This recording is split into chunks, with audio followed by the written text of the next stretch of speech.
Portal शिक्षक भरतीचा महत्त्वाचा टप्पा तो म्हणजे डॉक्युमेंट व्हेरिफिकेशन. पोर्टलच्या प्रोसेसनुसार एकदा गुणवत्ता यादी जाहीर झाली की ज्या आस्थापनामध्ये तुमचा नंबर लागलेला आहे त्याही तुमच्याशी संपर्क साधतील. सोबत जर त्यांनी साधला नाही तर तुम्हालाही त्यांच्याशी संपर्क साधायचा आहे. त्याच्यासोबतच पोर्टलच्या याच वेबसाईटवरती इथं तुमचं नाव सुद्धा जाहीर होणार आहेत. परंतु तुमच्याकडे कोणकोणती कागदपत्र असायला हवी, तुम्ही आजपर्यंत कोणती रेडी ठेवलेली आहेत, कोणतं त्याच्यामध्ये ॲडिशन आहे, त्याच्या संदर्भातली महत्त्वाची माहिती मी ॲडव्होकेट प्राध्यापक बालुशामाने तुमच्यापर्यंत देते. जी कागदपत्र असायला हवी त्याची ही एक जनरल यादी आहे. याच्या अंतर्गत मुंबई BMCचा जर विचार केला तर तिथं जवळपास 33 कागदपत्र लागतात. त्यांचे थोडेसे नियम वेगळे आहेत. मनपा नपामध्ये जर तुम्ही जॉईन करणार असाल, सोबतच जर तुम्ही ZPs मध्ये आणि बाकीच्या ठिकाणी करणार असेल तर मात्र ही जनरल यादी तुम्हाला नक्कीच युजफुल असेल. आणि याच्यासोबत अजूनच तुम्हाला इन डीप मध्ये सगळंच जर रेडी ठेवायचंय ना तर तुम्हाला सगळ्या डॉक्युमेंटची जवळपास 43 ते तुमचं पॅन आधार सगळं मिळून 50 डॉक्युमेंटची यादी तुमच्यापाशी आहे का? तुम्ही ती पाहिली का? त्याच्यासाठी चला आता आपण सुरुवात करूया. उमेदवारांना कागदपत्राची यादी संदर्भाची सूची दिली जाते आणि त्याच्यानुसार त्यांना आपली माहिती भरायची असते. आता सर्वप्रथम तुमचं हे HSCचं गुणपत्रक आहे, SSCचं गुणपत्रक प्रमाणपत्रक आहे, पदवी गुणपत्रक प्रमाणपत्र आहे, पदव्युत्तर गुणपत्रिक व प्रमाणपत्रक आहे, DED गुणपत्रक प्रमाणपत्र आहे आणि BEd गुणपत्रक प्रमाणपत्र आहे. त्याच्यासोबतच तुमचं BPEd झालं असेल आणि जर तुम्ही विशेष शिक्षक अंतर्गत कला क्रीडा कार्यानुभवासाठी पात्र असाल तर त्याच्या पद्धतीने तुमचं हे ग्रॅज्युएशन आणि पोस्ट ग्रॅज्युएशन किंवा 12वी नंतर तुमचा जो स्पेशलायझेशनचा कोर्स तो असायला हवा. परंतु ही सगळी डॉक्युमेंट आहेत ना ती 14 मे 2025 पूर्वीची असायला हवीत. हा त्याचा एक महत्त्वाचा नियम आहे, तो सर्वांनी लक्षात ठेवायचा. एक्सेप्शनल जर अपियर शिक्षणशास्त्र विषयातील शेवटच्या वर्षातील जर उमेदवार असाल, अपियर म्हणून जर टेट दिली होती तर मात्र तुम्हाला जी तारीख आहे ती नॉर्मल तारीख आहे. त्याच्या अंतर्गत तुम्हाला 25 सप्टेंबर 2025 पर्यंतची डॉक्युमेंट असायला हवी. याच्यामध्ये तुमचं गुणपत्रक व प्रमाणपत्र ह्या दोन्ही गोष्टी महत्त्वाच्या आहेत. प्रत्येकाने लक्षात ठेवायचं आहे, दोन्ही गोष्टी 14 मे अगोदरच्याच असायला हव्यात. बरं, तुमच्याकडे नसतील तर काय? तर हे लक्षात घ्या, काही उमेदवारांनी अगोदर डिग्री घेतलेली आहे पण आता कन्व्होकेशनसाठी अप्लाय केलेलं आहे. काही उमेदवारांकडे हे आहे परंतु त्याच्यामध्ये स्पेलिंग मिस्टेक आहे, तारखांमध्ये बदल आहे, जन्मतारीख चुकलेली आहे, आईचं नाव बदल आहे. याच्या संदर्भातल्या नक्कीच आपण तुमच्यापर्यंत DVच्या वेळेस जेव्हा तुम्ही जाणार आहात त्याच्यावेळेस आपण तुम्हाला गायडन्स देणार आहोत. प्ले स्टोअरमध्ये जाऊन A+ गुड ॲप डाउनलोड करा आणि ज्यांना गरज आहे, ज्यांना असं वाटतंय की याच्यातून आपला काहीतरी फायदा होईल तर DV गायडन्स शिक्षक भरती आजच काउन्सिलिंग सेशन जॉईन करा. आता TET CTT गुणपत्रिका प्रमाणपत्र. आता TET जे तुम्ही दिलेलं आहे त्याला ऑप्शन CTT आहे. त्यांचं काहीकडे गुणपत्रक आहे, काहींकडे प्रमाणपत्रक आहे. परंतु हे असताना सुद्धा तुम्ही जर 5% सूट घेतली असेल ज्यावेळी घेतलेले आहेत त्या वर्षीचं तुमच्याकडे कास्ट सर्टिफिकेट होतं का हे अतिशय पाहणं गरजेचं आहे. त्याच्यासोबतच बऱ्याच सोशल मीडियाच्या अंतर्गत काही कास्टसाठी ज्यांना NCL बंधनकारक आहे ना ते आहे का, ते नसेल तर तुम्ही बाद होणार आहेत अशाही माहिती सगळीकडे पसरत आहेत. तर एक्झॅक्टली काय ते सुद्धा डेफिनेटली आम्ही तुम्हाला नक्कीच सांगू.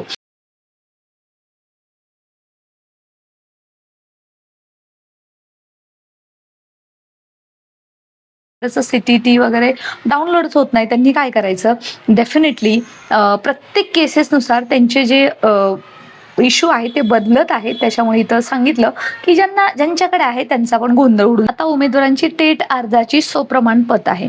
आता पहा, तुम्ही जे काही सेल्फ सर्टिफाय केलेला फॉर्म असेल तुमच्याकडे, ठीक आहे, त्याची प्रत तुम्ही तुमच्या लॉग इनला जाऊन आजही त्याची प्रिंटआउट घेऊ शकता किंवा तुमच्याकडे असेल सॉफ्ट कॉपी केलेली असेल त्याची तुम्ही हार्ड कॉपी करून घ्यायची आहे.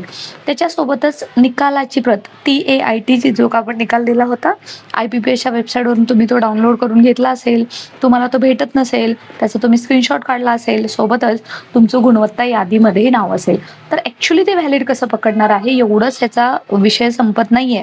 तर काही उमेदवारांनी TAIT परीक्षा देताना वेगळ्या कॅटेगरीतून दिलेली आहे आणि मात्र सेल्फ सर्टिफाय स्वप्रमाणपत्र करताना वेगळ्या कॅटेगरीतून केलेलं आहे. त्यांचे कसे कॉन्सिक्वेन्सेस बदलले जातात, त्यांनी काय करायचं, if you have any such a question join to the helpline. So definitely त्याचा तुम्हाला नक्कीच फायदा होईल. त्याच्यानंतर आपण जे दुसरं पाहतोय की बघा, आता नियुक्तीचा प्रवर्ग, ज्या प्रवर्गातून तुमची नियुक्ती झालेली आहे तो प्रवर्ग अतिशय महत्त्वाचा आहे आणि त्याच्यानुसार तुमच्याकडे कास्ट सर्टिफिकेट असणं गरजेचं आहे.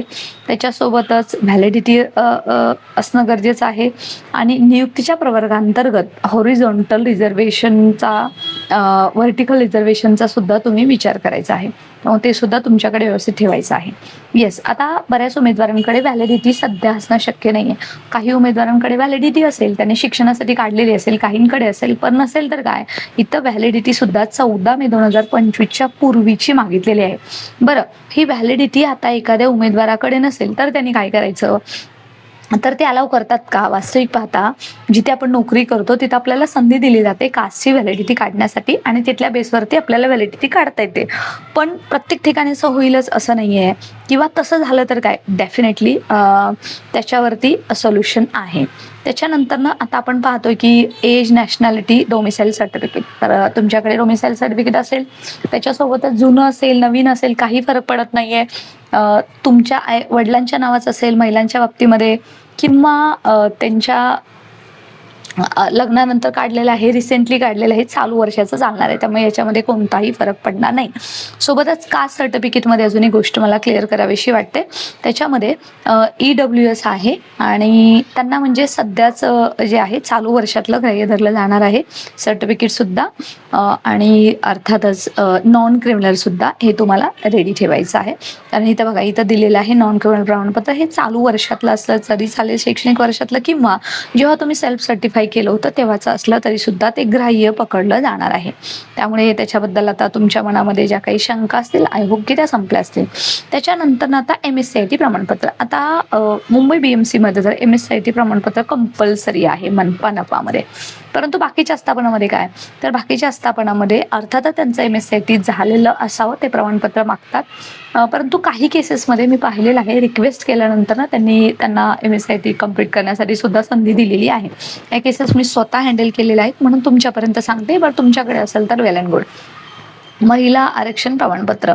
आता महिला आरक्षण प्रमाणपत्र इथं दिलेलं आहे, पण सध्याची स्थिती कशी आहे, महिलांना जे काही 30% आरक्षण मिळतं त्याचं सध्या प्रमाणपत्र आहे का, मिळतं का, तर सध्या हे ॲबॉलिश करण्यात आलेलं आहे. हा नियम आहे तो ॲबॉलिश करण्यात आलेला आहे.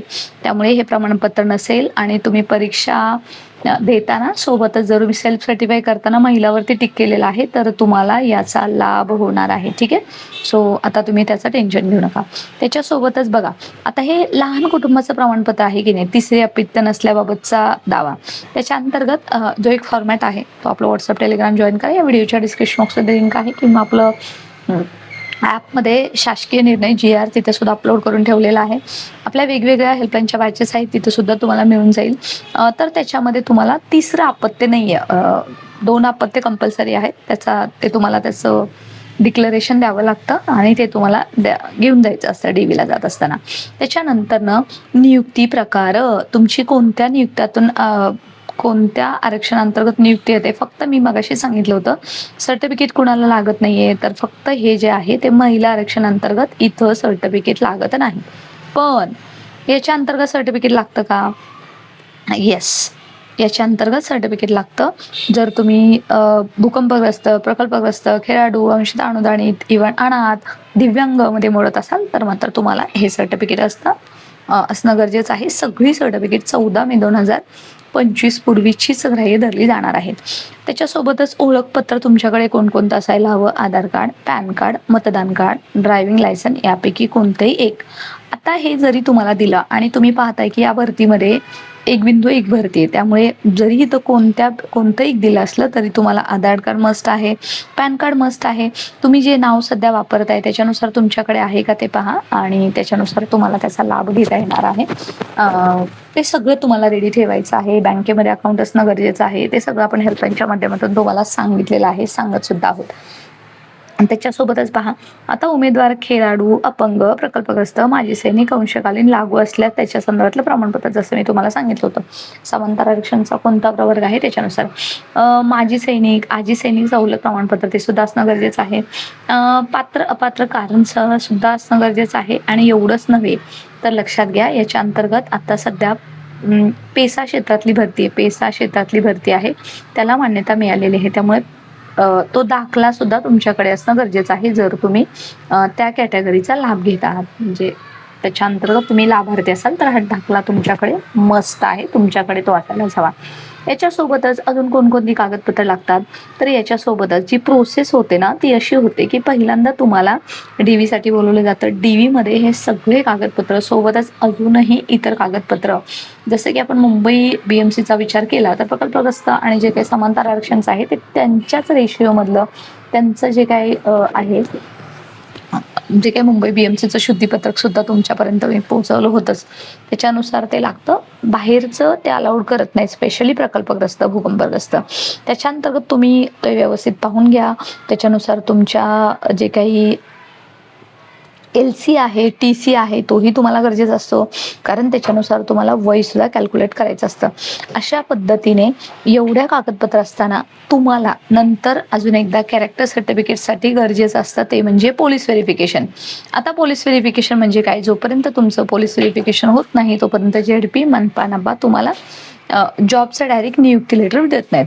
बरं, त्याच्यासाठी अजून एक चारित्र्य पडताळणी सुद्धा आपण त्याला बोलतो, ते तुमच्याकडे कसं मिळतं? त्याच्यासाठी पोलिसांकडे तुम्हाला अप्लाय करावं लागतं का? ते सगळं तुम्हाला जेव्हा तुमची DV होत असते त्याच्या दरम्यान तुम्हाला नक्कीच आपल्या हेल्पलाईनची मदत होणार आहे. तुमची कोणावरती जर काही केसेस चालू असल्या काही असल्या तर सोल्युशन डेफिनेटली आहे. बरं, एवढंच नव्हे, सगळ्यात महत्त्व एक फिटनेस सर्टिफिकेट. जसं मी तुम्हाला सांगितलं की ॲपमध्ये जाऊन ना तुम्ही एक व्हिडिओ पाहिला नसेल का तर तुम्ही पाहून घ्या. जरी हेल्पलाईनच्या माध्यमातून गायडन्ससाठी जोडला नसेल ना तर ॲपमध्ये 50 डॉक्युमेंट व्हेरिफिकेशनचा एक व्हिडिओ टाकलेला आहे, कोर्सेसमध्ये तुम्हाला मिळून जाईल. तर तिथं ऑलरेडी आपण हे सगळं दिलेलं आहे. बरं, फिटनेस सर्टिफिकेट कुठून मिळतं? तर जिथं तुम्ही काउन्सलिंग चालवलं असतं, तुमचं समुपदेशन चालू असतं जेव्हा तुमची निवड होते, जसं ZPच्या खूप साऱ्या शाळा असतात, त्यांची वेगवेगळी ब्रांचेस असतात, मग त्याच्यासाठी ते समुपदेशन असतं. त्यावेळेस मात्र तुम्हाला त्या दरम्यानच तुम्हाला हे मेडिकल सर्टिफिकेट द्यायचं असतं आणि ऑलरेडी ते आस्थापना तुम्हाला ठराविक शाळेवरती पाठवत असतात. दिव्यांग उमेदवार असतील तर त्यांचं सुद्धा व्हेरिफिकेशन होतं, कारण पोर्टलवरती जे अपलोड केलेले आपण डॉक्युमेंट आहेत पवित्र पोर्टलवरती त्याचं कोणतंही व्हेरिफिकेशन झालेलं नाही आहे. त्यामुळे हे बाकी जे बरेच होतं आणि आतापर्यंत तुम्हाला सांगितलेले हे मी जवळपास 29-30 सर्टिफिकेट म्हणजे ज्याच्यामध्ये बरंच ॲडिशन केलेलं आहे. आणि अजून असे कोणते 20 हा प्रश्न पडला असेल ना तर हेल्पलाईनच्या माध्यमातून जॉईन व्हा. जर कोणाला गरज असेल आणि गायडन्स हवा असेल तर definitely door is open for you, कारण प्रत्येकाची पात्रता, प्रत्येकाकडे असणारे सर्टिफिकेट, त्याची असणारी व्हॅलिडिटी ही डिफरंट असताना आपल्याला दिसते. TT CTT मध्ये सुद्धा 5% ज्या उमेदवाराने सूट घेतलेली आहे त्यावेळेस त्यांच्यामध्ये जे काही नॉन क्रिमिनल मगाशी मी सांगितल्याप्रमाणे त्याचा एक महत्त्वाचा इश्यू बनलेला आहे. अजून एक इश्यू बनलेला आहे की कन्व्हर्जन सर्टिफिकेट. तुमचे जे काही तुम्ही परीक्षा देत होता तो फॉर्म भरला त्याच्यावेळेस, तर त्याच्या संदर्भातलं काय ते सुद्धा तुम्हाला कंपल्सरी आहे का? ते शाळेत जाऊन काढावं लागतं का? असे बरेच प्रश्न तुमच्या मनामध्ये असू शकतात. बरं, LC TC नाहीये किंवा आहे, त्याची झेरॉक्स आहे, तर तुम्ही काय करायचंय? सो डेफिनेटली असे कोणतेही प्रश्न असतील स्टे कनेक्टेड. अशाच ऑथेंटिक माहितीसाठी सबस्क्राईब करून नोटिफिकेशन ऑन करा. तुमच्या जीवलगांपर्यंत पोहोचवा ज्यांना शिक्षक व्हायचंय याच भरतीमध्ये. धन्यवाद.